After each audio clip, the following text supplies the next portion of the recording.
Fala pessoal, sejam bem-vindos a mais um vídeo. Bora aqui para mais um conteúdo, mais uma notícia diretamente de Brasília para vocês. Moraes já determinou o bloqueio de contas no YouTube, TikTok, no Instagram e no X. É isso mesmo, a censura continua. Mas nós sabemos que tudo isso é só um disfarce para calar a oposição, porque isso que ele está fazendo ou determinando dando 48 horas para as plataformas entregarem determinados perfis que ele já selecionou. Se ele selecionou esses perfis, com certeza perfis aí que estão postando, fazendo postagens contra esse governo corrupto que está no nosso país. Pessoal, antes de começar esse conteúdo, eu peço que você se inscreva no canal, deixe o seu like e ative as notificações, que isso vai me ajudar demais na plataforma. E eu sempre vou estar trazendo novas informações para vocês. Então, sem mais enrolação, bora para o conteúdo. O ministro do Supremo, Alexandre de Moraes, determinou que as plataformas Instagram, TikTok, X e YouTube apresentem informações cadastrais sobre dezenas de perfis nas redes sociais. A ordem foi expedida após o recebimento de um ofício da Polícia Federal relatando ameaças graves contra o ministro Flávio Dino e o delegado da Polícia Federal, Fábio Schor. As ameaças teriam ocorrido logo depois do voto de Flávio Dino na ação penal do suposto golpe. As ocorrências registradas incluem referências a protestos ocorridos no Nepal, quando manifestantes tomaram as ruas contra a decisão do governo de bloquear as redes sociais e incendiaram prédios governamentais e casas de ministros. Na decisão do ministro Moraes, foram compiladas mais de 50 publicações que, na avaliação do ministro, teriam conteúdo ameaçador. O caso foi incluído no inquérito, conhecido como Inquérito das Milícias Digitais. Silvio Yahi, o ministro Alexandre de Moraes, atende um pedido da Polícia Federal e ordena, então, impõe até 48 horas para que as empresas de tecnologia, as redes sociais, forneçam os dados cadastrais desses perfis que foram indicados pelo ministro do Supremo. Impressionante, né? A gente está em outubro de 2025 e parece que nada mudou. É impressionante. O ministro Alexandre de Moraes não vai mudar, ele não entende, ele não compreende tudo o que aconteceu, ele não compreende o que os Estados Unidos da América já aplicaram, né? A sanção por meio da lei Magnitsky, que inclusive envolve seus familiares e empresas, e cancelamento de vistos de autoridades, a maioria até do próprio Supremo Tribunal Federal, de toga, mas ele continua.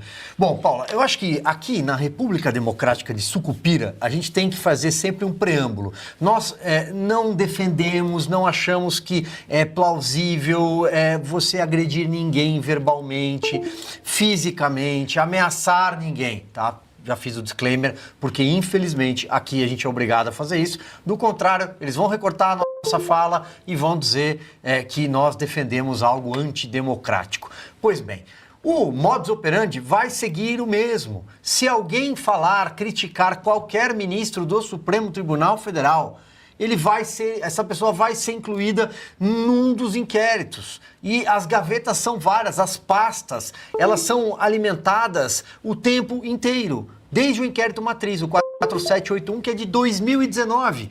Nós estamos em 2025 e tem um inquérito matriz aberto em 2019.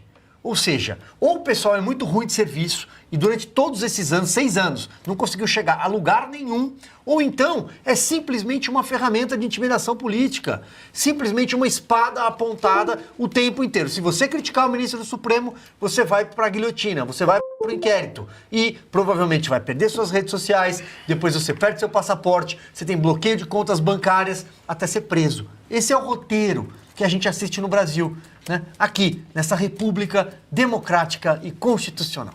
É o que a gente sempre fala, né, Piotr? Em 2019, o nascimento do inquérito das fake news, onde nascem ali todas as ilegalidades e fica esse instrumento de coação que nem as pessoas que estão lá dentro sabem ou têm acesso integral aos autos, às provas, a tudo que acontece ali dentro desse inquérito do fim do mundo. E dois recados perigosos, né? Primeiramente, o julgamento ter acontecido como aconteceu no Supremo, em que cogitação virou crime hediondo.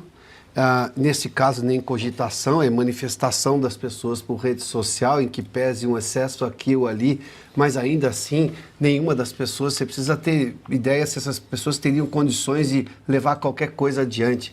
Não, é só protesto exagerado. É o que a justiça chama de jus esperneandi. Você ficou irritado com o resultado de alguma coisa e se manifesta, mas não quer dizer absolutamente nada além disso, você precisa comprovar. Não precisa mais. A gente viu, por exemplo, a fragilidade das provas nessa condenação do primeiro grupo ali, o primeiro núcleo da tal trama golpista. Nada daquilo foi preciso, simplesmente condenou-se por 4-1. O voto do ministro Fux depois desmorona tudo isso, mas enfim foi voto vencido.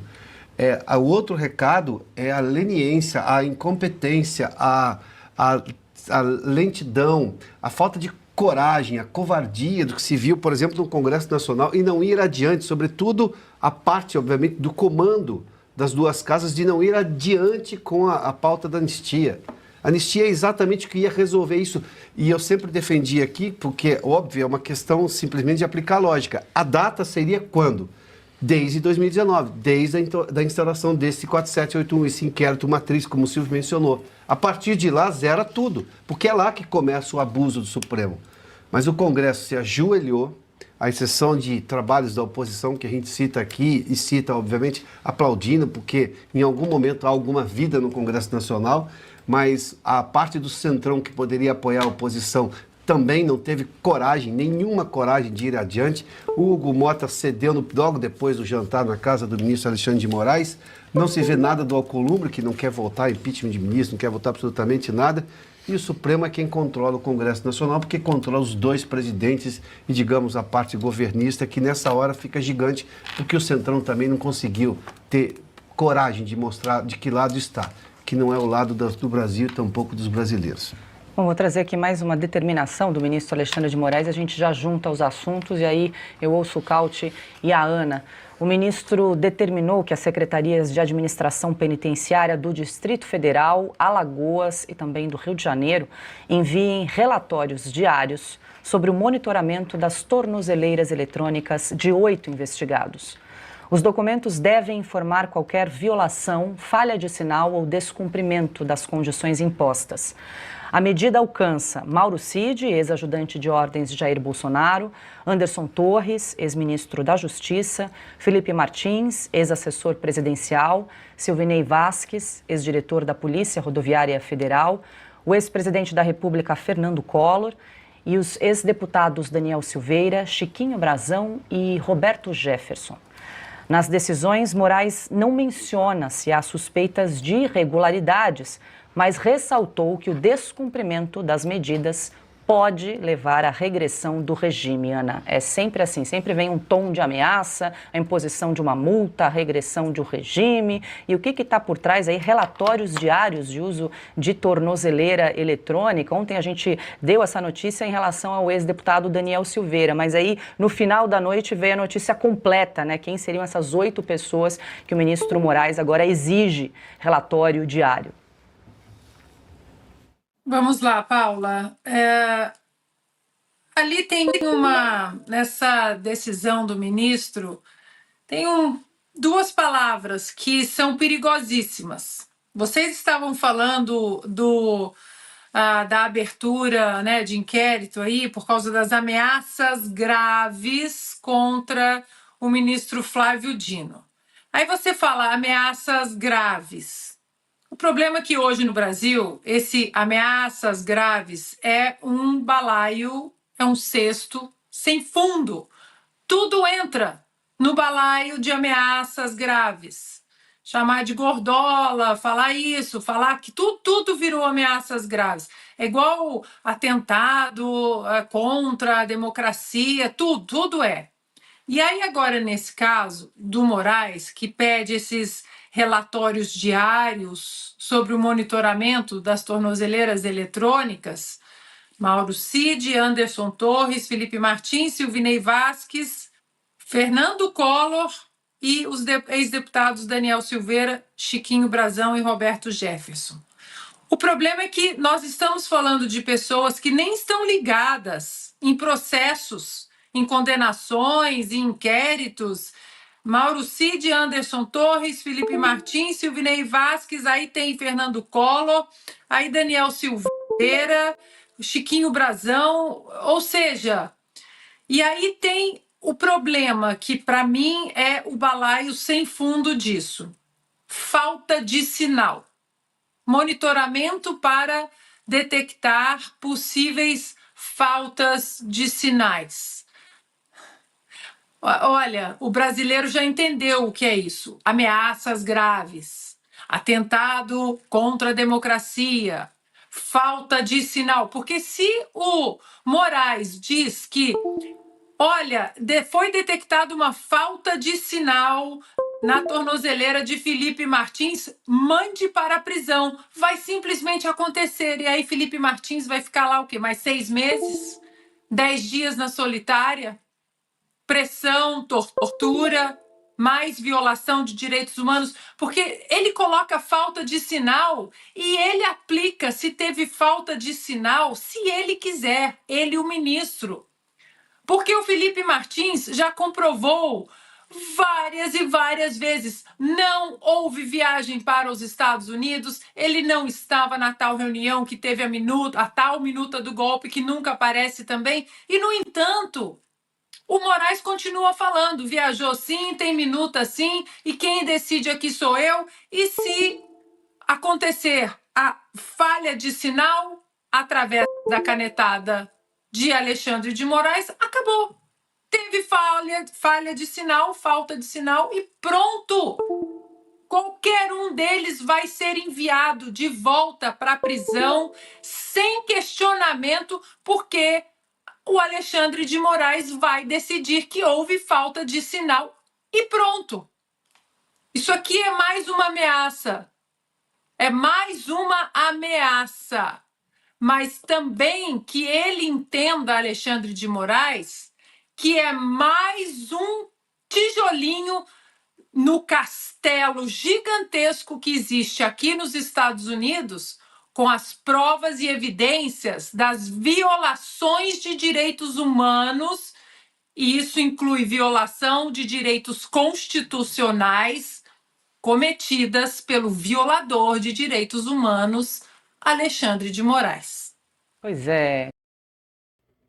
É isso aí, pessoal. Essa aí é a notícia do Oeste Sem Filtro. Ainda quero deixar aqui mais uma notícia para vocês sobre o Bolsonaro, a atualização aqui do Bolsonaro. Defesa de Bolsonaro pede a Moraes autorização para contato telefônico e revogação da prisão domiciliar. Os advogados do ex-presidente Jair Bolsonaro solicitaram ao ministro Alexandre de Moraes do Supremo Tribunal Federal a liberação de contatos telefônicos entre o ex-presidente e a sua equipe de defesa. A medida, segundo os advogados, é necessária para garantir o pleno direito à ampla defesa, já que Bolsonaro está proibido de usar celular e redes sociais como parte das medidas cautelares impostas contra ele.